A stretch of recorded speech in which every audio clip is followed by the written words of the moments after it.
নমস্কার, আমি মা তারার মন্দিরে চলে এসেছি। বাটানগরে মায়ের মন্দির হয়েছে, কত সুন্দর। আপনারা অনেকে কেউ জানেন না, তা আমি একটু বাবার কাছে যাচ্ছি। বাবার কাছে আমি কিছু কথা শোনাবো, আপনারা শুনুন। বাবার কাছে চলে যান।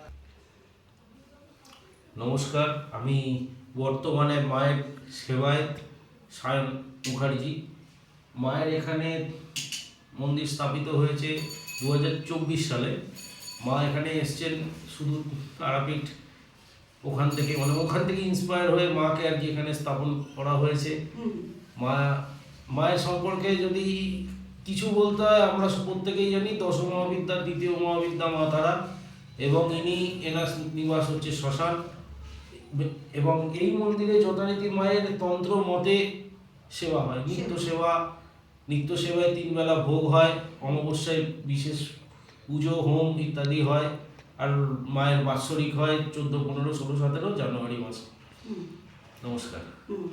তা আপনারা বাবার মুখে শুনলেন, মায়ের এখানে বাৎসরিক পুজো হয়। আপনারা এখানে আসবেন। আমরা তো তারাপীঠে যাই, তা আমাদের এত সুন্দর মা এখানে স্থাপিত হয়েছে, তা আমরা এই মার কাছে কি আসবো না? অবশ্যই আসবো।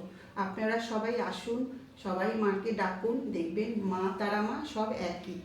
আমি এই পর্যন্ত রাখছি। নমস্কার।